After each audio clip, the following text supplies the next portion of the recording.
Hi, thank you very much, Ruben, for joining me today and agreeing to be interviewed as a professional. So I was wondering, just to start us off, if you could just tell us a bit about yourself and the work that you do with young fathers, or the work that you have done with young fathers. I'm 31 now. I've got a son, Thierry, who's 9.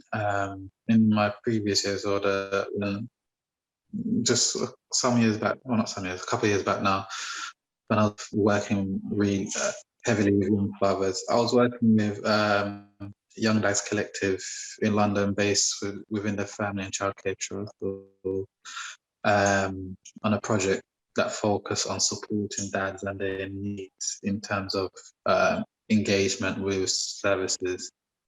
And what I did there was pretty much help the young dads get their voice really heard, and share their experiences with services, and with the aim of improving services to make it more father friendly. Also, I was leading with the father group, where we, on a once a month, we would go and do activities with our children, whether it be ice skating, whether it be going to the museum and things of that nature. What does inclusive support look like to you for dads, or what would that mean to you? Well, for me, I think it should look like just supporting, first and foremost, the child first, building a foundation of what support for the child from all aspects of family life as much as possible. So if you can include dad, grandparents, mom, etc., both sides of the family as much as possible, first and foremost.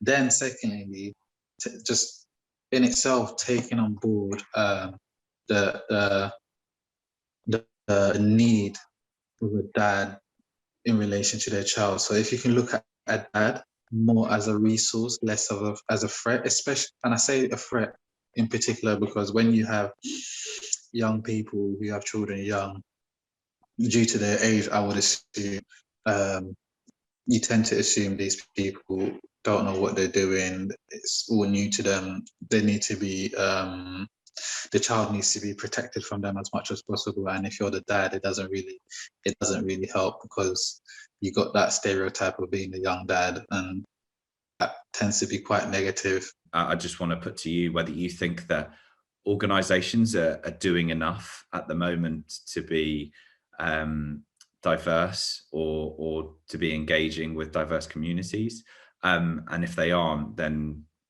why not, or what can they do to kind of help that? Overall, I'll probably say no, they're not being as diverse as they could be, but I don't think that's due to a lack of trying. I think that's just due to not knowing how to engage with certain community and services. Like I said previously before, like sometimes you can offer the same service to a wide range of people, but sometimes you can't, and you need to understand what that change needs to look like. Sometimes I speak to dads in other parts of England, for example, Grimsby, Leeds, and just geographically, those dads have a different setup than the dads in London. And I can't really explain it until you engage with them and you understand, oh my God, your geographic design is the town and cities you are in makes engaging with you guys a lot more unique than what it does for London. For London, we might have the public transport to be able to take the underground to go all the way here and all of this. I mean, you might not be able to have that in Grimsby, and the trains or whatever doesn't run as frequently. So the service you provide is going to be slightly different, and it impacts how you engage with that.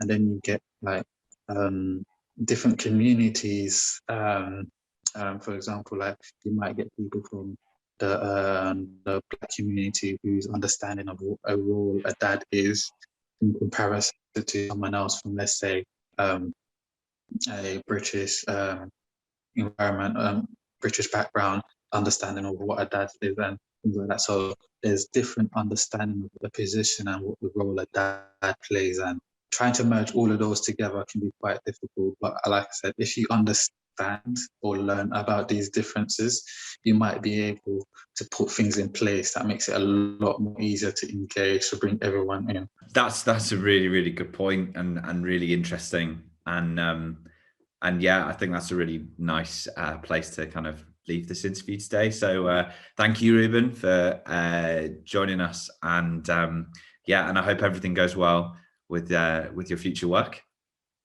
Yeah, absolutely. Thank you very much. That's no problem. Glad I can help.